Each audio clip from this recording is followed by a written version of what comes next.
Hello, everyone. This is Brian Nash. He's he's running for state senator for District 32, kind of around where Los Angeles is. He's a part of the Democratic Party, and he's just here to tell you the campaign stances. So just I guess we'll start at the beginning. So thanks for coming in today. I know this is kind of a crowded spot, so appreciate it. If you guys want to take a seat anywhere, feel free to. You don't have to stand the whole time. So yeah, as he said, my name is Brian Nash. I'm running for California State Senate here. And so the 32nd District, let's talk about it a little bit. So it's actually not Los Angeles. This is kind of the northern border of it for me.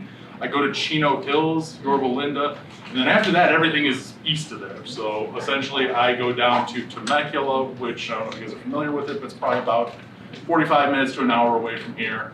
And then after that, I continue to head east to Anza-Borrego State Park, Julian, where you get the apple pies, and then north into Idlewild, where I just was on Saturday. So it's a huge, huge area. It's super diverse. You've got everything from, pretty populated suburban areas such as Corona, things like that. And you also have some very remote areas, like I said, Idlewild being one of them. And with that comes with a bunch of different, people with different needs, right? Like you can't assume that someone that lives in Corona needs the exact same things as someone in Temecula versus someone in Anza versus someone in Julian. And so there's a lot that goes into the job. So I'm gonna probably just kind of open this up for questions pretty quickly on and make sure that we gotta cover everything that we need. As he said, I'm running as a Democrat. I will just say this, personally, I've always been a lifelong independent. Because of the 2016 election, everything that kind of happened with Trump and the years after that, that's what kind of got me into politics, and that's why I ultimately decided to run for office, is to help combat some of the policies that I don't feel are not necessarily good for anyone that doesn't look like me, I guess would be the best way of putting it. It also includes students, things like climate change, talking about that sort of stuff, talking about electric vehicles being a part of the puzzle, talking about education. So my mom was a former teacher, former principal. I am a former college dropout, which is crazy. I actually went to school for veterinary medicine. I was going to be a veterinarian. Wanted to do that my entire life. Love animals. I decided with one semester to go that was my parents' dream and not mine. So after that, I went and worked a bunch of low-level retail jobs, gained experience, and saw how things were in those type of fields. People not getting paid for the work that they were doing, things of that nature. And it just kind of made me get loud and obnoxious about trying to help people, and that's kind of been my stance ever since. I ultimately did go back to school. I got an undergrad in finance. I immediately went to grad school afterwards because I knew if I stopped, I was going to stop permanently. And I ended up getting 2 master's degrees. One's an MBA, the second's in business analytics. So my day job right now, I work for Bank of America. I do data analytics in a couple different ways. One is basically, who do we hire? Why do we hire? How do we progress them through the company? Basically, how do we help people get from their point A to point B in life, making sure that they're getting better wages, things of that nature. The other part I do is sales analytics, so just kind of make sure that people are on track for meeting their various goals, things of that nature. So I'm gonna open it up. Let's talk about what is important to you guys specifically. I know that there's a multitude of things we can talk about today, but does anyone have any particular questions that are important to them? Don't make me call on people because I'm more than willing to do it. I have parents as teachers. Come on.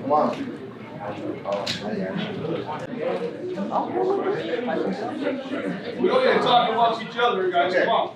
So you said you had ideals about education. What do you want to do with education? So great question. Let's start by saying this. California is the 5th or 6th largest economy in the world, just the state, right? And that is, depending on which metric you look at. However, we are in the bottom 20% as far as schools in our country. And that is due to a multitude of things leading from, anything from funding to teacher salaries to making sure that equipment is up to snuff for what we should be looking at. I look at things such as, I don't expect everyone to necessarily go into a STEM degree in college, right? I don't think that's appropriate for everyone. What I do think is appropriate is that we have the best welders, the best electricians, the best carpenters in the world as well.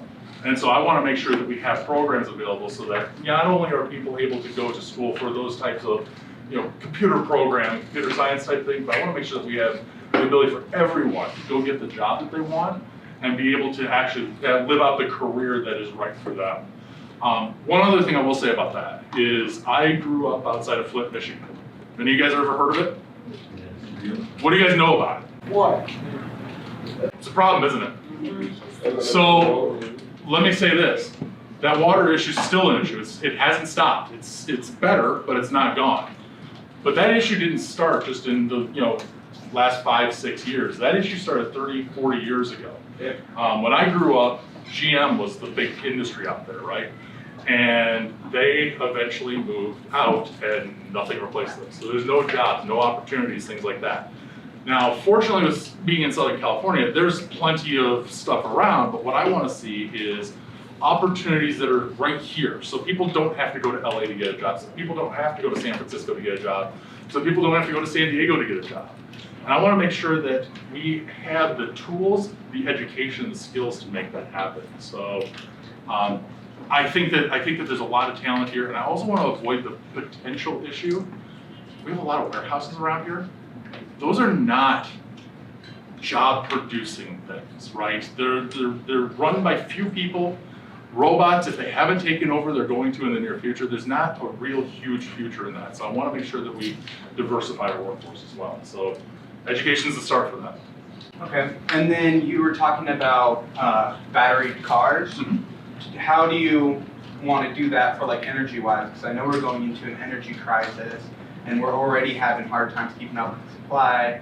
We have the bill coming of 2035, 100% renewable energy. Do you have any ideas about that? Yeah, so that's a great question. So a couple things about this is, one, I know it's odd. I don't know how much you guys actually follow politics day to day.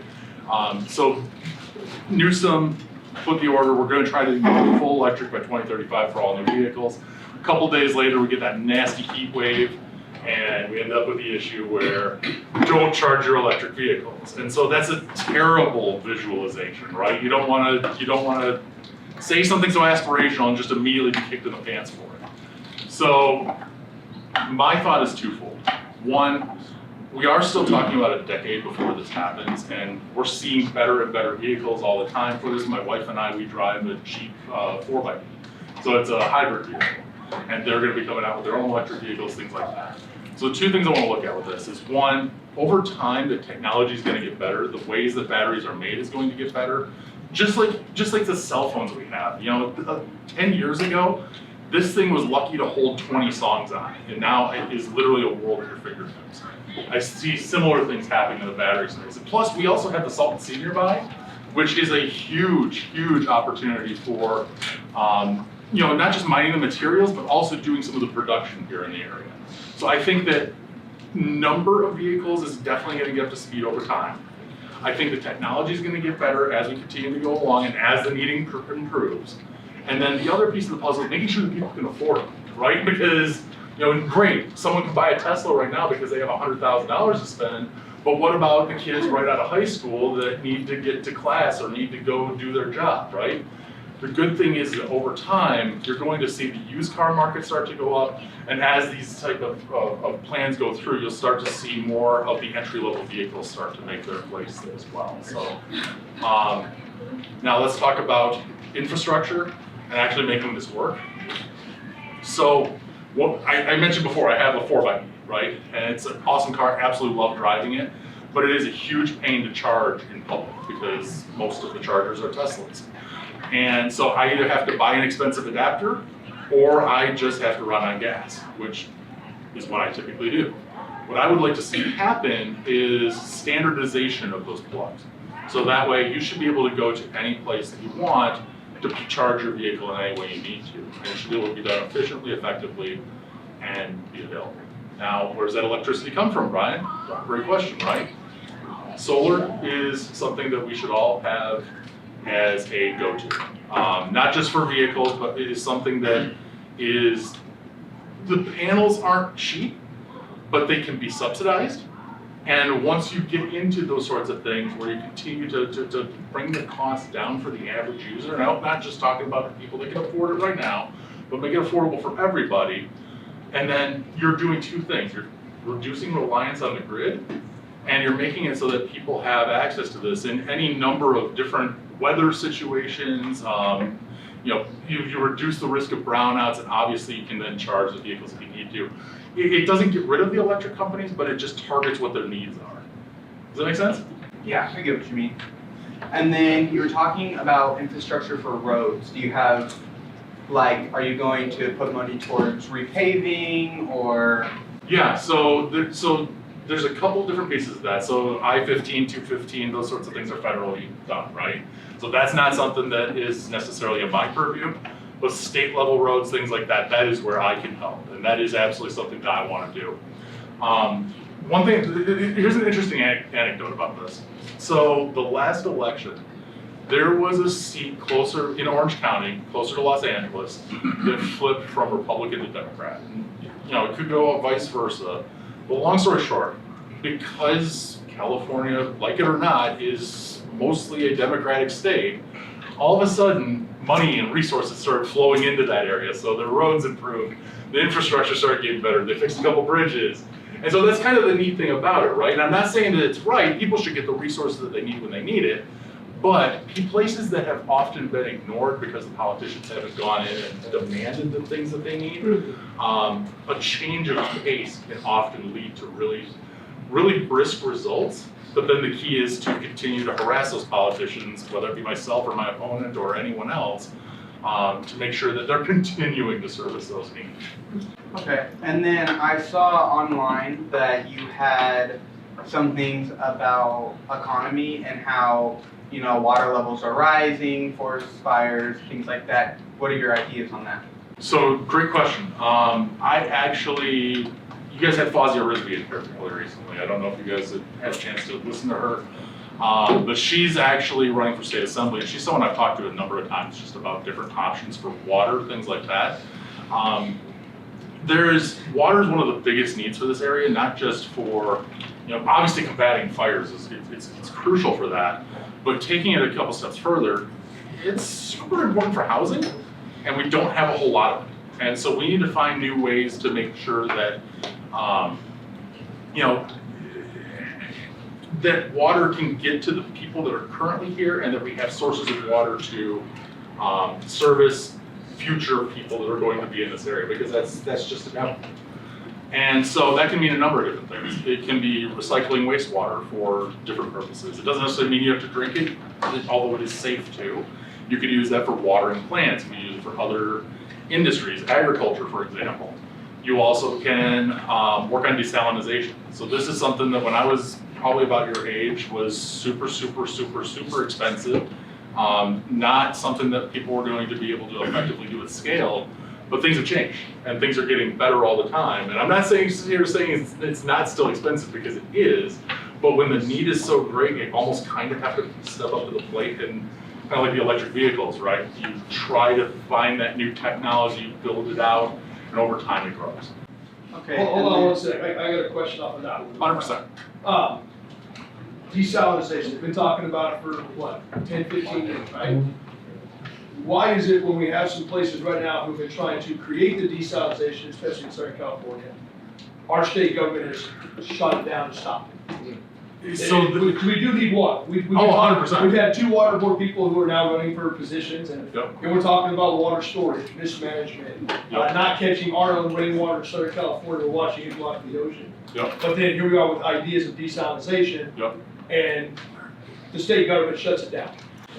So I think that we need to find balance, right? I think the reason those were shut down were due to ecological concerns, which some of those are very valid, but I think some of those actually are just coding for NIMBYism, right? It's the idea that you don't necessarily want to see that in your backyard for aesthetic purposes, whatever it might be. A lot of times these are next to the ocean, it's often very expensive property, and that's the last thing that people want to see. So it is going to involve a number of different ways to get through that and break through, but the fact is that we need to do all sorts of things. And I actually appreciate that you brought up rainwater capture.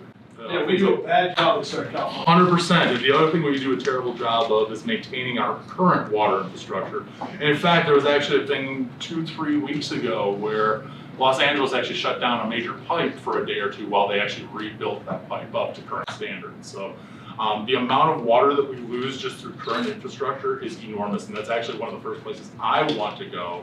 Before you start building out new infrastructure, right?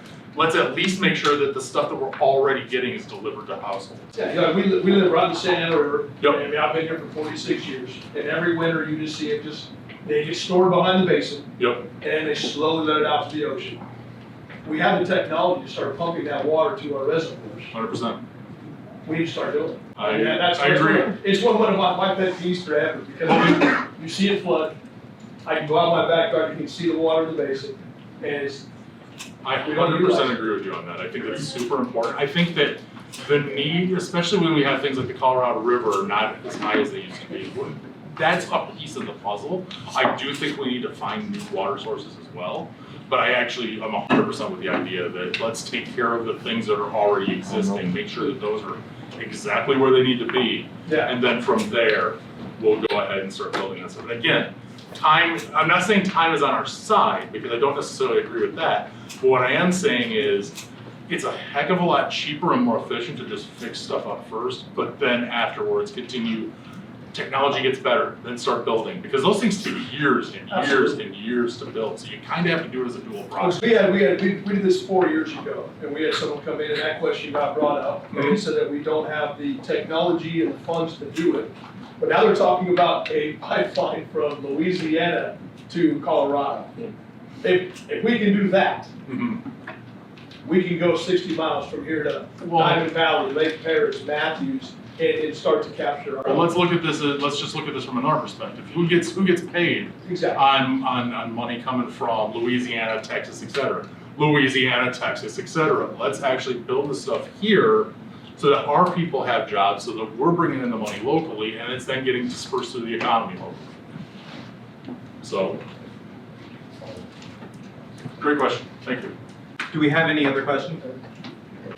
Yeah, go ahead. All right, so about the electric e-bikes. So not only is our mining for the electric cars, like if we only have like 10 years of lithium left for mining, and then also how about recharging the batteries, and then when the batteries go back, are we going to dispose of them? Yep, those are both great questions. I think two things. One, as technology gets better, I think the reliance on lithium will continue to decrease.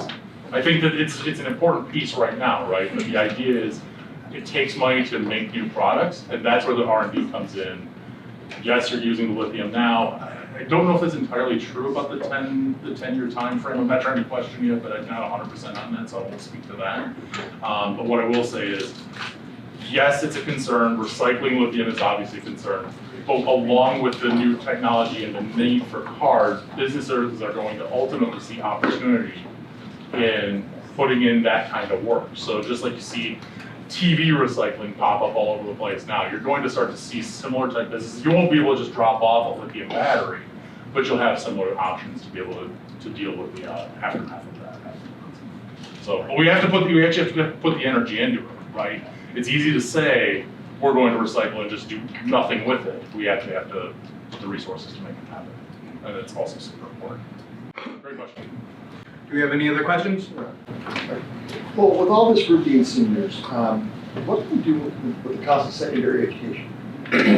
You know, it's, I mean, I remember when I went, it was, I think my bachelor's and 2 masters cost less than a semester. So what do we do with that? It's a great question.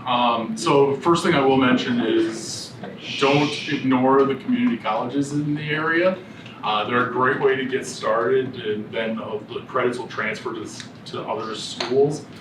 So you can actually you can generally finalize about 2 years of schooling for next to nothing, you know, so which is an absolute blessing for California. It's not like this everywhere. You know, growing up in Michigan, living in the East Coast, you have to pay for that. And to have that opportunity here, yes, it comes out of taxes, but everyone can benefit from it. So that's a huge, huge piece of the puzzle.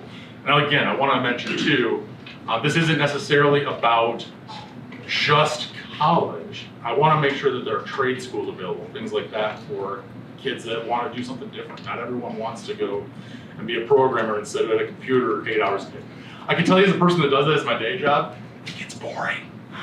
But you know, at the same time, I want to actually be able to offer those types of programs to kids that want to do that type of stuff as well. And also the other piece of it is, it's not just for kids. You know, again, I talked about Flint earlier and how that whole town is just decimated because there's no work there. As time goes on, as new industries come in, as things happen, you want to be able to shift from career to career. And I want those resources to be available for everybody. So whether you're 20 and just getting started, or oh crap, I'm 45 and my industry just left town and I don't want to move because all my family and friends are here, you at least have an option to fall back on so that you can get back on your feet and do something you really enjoy and have the skills to do it. Now, are they talking about putting more junior colleges in Southern California with the increase in population we've been having? Right now, the JUCOs that you and I knew, that 2 years you get your AA, that's not existing anymore. It's taken these kids sometimes 4 years to get out of the JUCO with an AA degree because of the impaction, because of the population increase. Interesting. And so it's becoming hard. We've done the study. I do it every year with my class. We look at different colleges, because a lot of kids are going that route because of the cost of a 4-year university. 100%. But it's almost to the point now is, do I really want to waste 4 or 5 years going to JC? And then you're taking classes to remain a full-time student that do not transfer over the 4 year, so you just wasted 2 years of your life. But you had to because that one class that you did need. It's becoming kind of, it's one of those questions. A lot of kids are leaving the state of California to go to school. Sure. So Because I think California the school best system thing is broken. I think the best thing I can do at the state level is work with educators to help build out the specific programs, things like that are targeted to the areas. So this isn't something that I would just, as a state senator, just command upon people. Absolutely. But work with local representatives and work with local schools to see where it strategically makes sense to put additional resources. Because I think that's I haven't heard a ton of that, but I understand where you're coming from. I think it makes sense. Like if you go to Riverside, basically website, whether it's Norco, Moreno Valley, RCC, Riverside, it tells you right on there. Basically, you're looking about 4 years is the average. But the long story short on it is I want to make sure that anyone is getting the proper education in a reasonable period of time and can move on with their life, right? And so if the answer is we put more resources for these sorts of things, then we put more resources for these sorts of things. I've been pushing a lot of my kids to go out of state to college because you can get your actual 4-year degree done in 4 years. Right. Some 3, depending on where you at. You know, private schools, you're getting out in 2.5, 3.5 years. But our public schools were not. It's just, to me, it's like we got a little broken system that we need to fix, especially with the cost. Yep, and I can tell you just, living in Marietta, for example, that area's exploded in Absolutely. over the last decade. So I would agree with you. I think that there's just a lack of serious educational infrastructure in a lot of this area. I'm not as familiar with Norco, but I think it's something that we could do everywhere. Well, that's the thing, when Norco College first opened back in the 90s, it was very easy to go get your 15, 18 units. We have kids now coming from all over Riverside and Orange County, to where if you go drive down Hamner in the middle of the day, you don't go anywhere. Yep. That's how many kids are going to that school, and it's a very small campus. Okay. And kind of with Menifee and Marietta, the growth, I think when you start moving more of these like satellite campuses and creating more opportunities. One, and the other thing too is you have to be able to attract teachers and other staffing talent, things like that, make sure that we have the people for that. So we need to make sure that we're paying them a reasonable salary to live in Southern California to do that type of work, right? I'm sure you guys feel that on your side as well. So I'm here all of you guys deserve a pay raise for what you guys do. So. Since we're on education too, because it's been a topic's been brought up. Last year, they passed a new state law that high schools can't start school until 8:30. They created an absolute nightmare. They didn't talk to students, they didn't talk to parents, they didn't talk to teachers. They just made a decision. How do we fix this and go back to the way it's been for over 100 years? So I had bad. a bit of a conversation with your counterpart there just before. And it's probably one of the biggest topics right now because we all hate it. Yeah, We didn't have a choice. I think that's super unfortunate that sort of thing gets passed without community involvement in it, and I don't agree with that at all. If it were up to me, this would go back to being a more of a community-based decision. Community district. Yeah, well, let the districts fight amongst themselves to figure it out, right? Like, because every place is a little bit different in this area. Being more agriculture, horse, that sort of a town is gonna feel very different than, say, Corona or downtown Marietta. Yeah, we were down by you, look at Marietta, Temecula, Corona, Eastville, Norco. Most families, most households both mom and dad working. And that's exactly it. They really kind of interfered with that time. They have. And I think that that's unfortunate. I can't sit here and tell you that was well thought out. But if it were up to me, I would definitely be looking more to working with individual districts to find the solutions that are right for them. Staying on education, how do we, and I know you hit it on a little bit, how do we get the vocational stuff back into the high school? It's Because super. everything right now is all, you see Cal State and we forget the person that's gonna go on to work or a trade out of high school. Mhm. No, so that's a great question, and I kind of hit on it already. I'm just gonna use an example real quick here. So the person in orange right back there that you guys see, that's my wife Nancy, and so she went to school in Massachusetts. And she happened to be part of a district that has the most amazing technical school. It was called Minuteman something or other. Yeah. But they give all sorts of different career options for kids. It's Biotech. different trades, things like that. What's that, Nancy? It said even biotech, like everything from culinary to plumbing to biotech. It was, yeah. And so this is kind of where my thought process immediately goes. Just knowing her, she has a younger sibling that graduated from that school. She wishes she would have gone to that program at various points. And this is the type of thing I want to bring here, right? If Massachusetts can do this type of work, Massachusetts is really well known for good education, for good reason, right? They have a couple of the best colleges in the world, but they also carried that down to the cities and the towns. And I would look to do the same thing here, is actually start to build up those trades. So I want to be clear about something. This is something that's actually can help your guys' pocketbooks when you grow up. Plumbers are making $100K plus a year right now because there's just not enough. And that is something where the job is difficult and it takes time to learn it. But I promise you guys, if you want to make bank, that is a good way to do it. Well, you brought up the point earlier, that's the big thing when it comes to the hands-on. And everything is going to what you're doing now with computer-based. Yep. Even on our campus right now, most of our lectures are all digital, they're all computer-based. Except for our agriculture department, who still does welding and stuff like that. Yep. In a vocational high school, it's a lost thought nowadays. And I'll also say this too, just as a personal story, you told me about the kid with the horse with the sand in the stomach. Yeah. So I told you guys before, I was gonna be a vet, right? So when I spent my middle school and high school years doing is volunteering at a local vet. And so I've actually been out on farm calls to work with horses, cows, pigs, etc. And that was something I did on my own, but was highly encouraged by my school. I would love to see partnerships like that form here where people could do different things like that, especially in an area like this where you guys take such pride in the horses, for example, right? You want to make sure that people can do the things that they love and bringing schools and business together to do these sorts of things can be really, really valuable. How do we get back to when Charlie and I went to school, where that was the biggest state expenditure? Now we're down the road, we're down the line on what per student spending, and I think you're seeing the results of that too. How do we get back to something like that? So I think when people look at funding for schools in particular, they get caught up on a number. And so I think the number 20,000 gets floated around as being the expenditure per student. And yeah, that sounds like a lot of money, but the problem with that is that everything in California is so expensive is that if you take that as a percentage of the whole, it ends up being, I don't want to say next to nothing, because it's not like we're just not getting anything, but it's not in line with what it historically been. And what I would look to do is to try to build those expenditures back up to where they were. And honestly, I think it's really important to actually build above where we were before, just because there is so much. I don't want to say we're being left behind, but I can tell you right now, compared to Massachusetts, we're being left behind. And I don't think that that's an appropriate answer. Compared to Michigan, California does really well. But this is something where I think it's really important for you guys, for the kids that are below you. This is one of the biggest areas of investment that pays off more than anything else that you're going to see in your state. Kind of change the topic a little bit.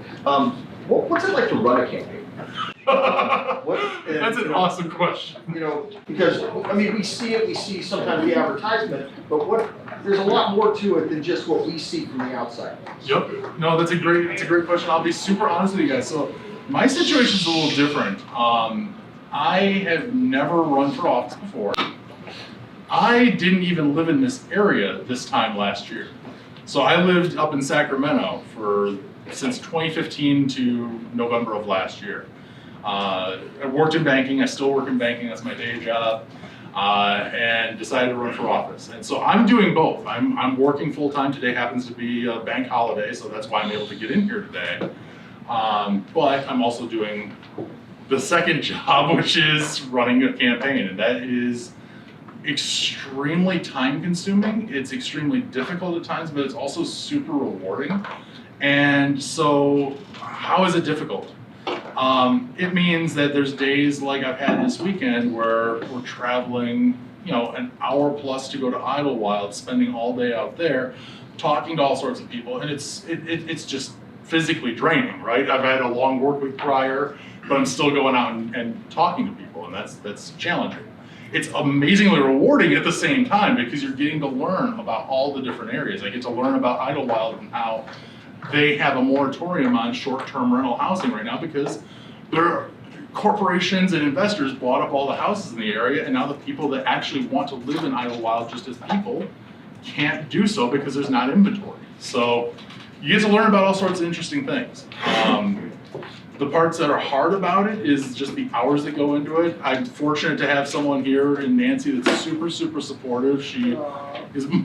Yes, if anyone deserves an awe, it's Nancy. but she's been an absolute rock star, and the really good thing about it is she's good at kind of doing the things that I'm not as good at. I'm super introverted. It just naturally. I'm not a particularly outgoing person, so she's been often a conversation starter and things like that. That's super helpful. But you end up in a situation where, like today, I'm going to 3 different locations to do 3 different events. My day off is not my day off, and it's not going to be for the next month. But the other piece of the puzzle is that there's concerns, safety concerns, things like that. I have a pretty outspoken platform. You guys haven't heard a lot of that from me today, and you're not going to. It's not the appropriate venue for it. But I have been super outspoken on a number of different issues, and there are certain people that don't like that. I have received death threats, for example, and that is not great. We had an event at our house a few weeks ago, and we had to severely vet like every single person that was coming in because we didn't want someone doing something crazy. So there's a lot to it. But I would highly suggest that everyone try it at least once, even if you're super introverted. Like I said, talking to people and being in this kind of environment is not something that just comes naturally easy to me.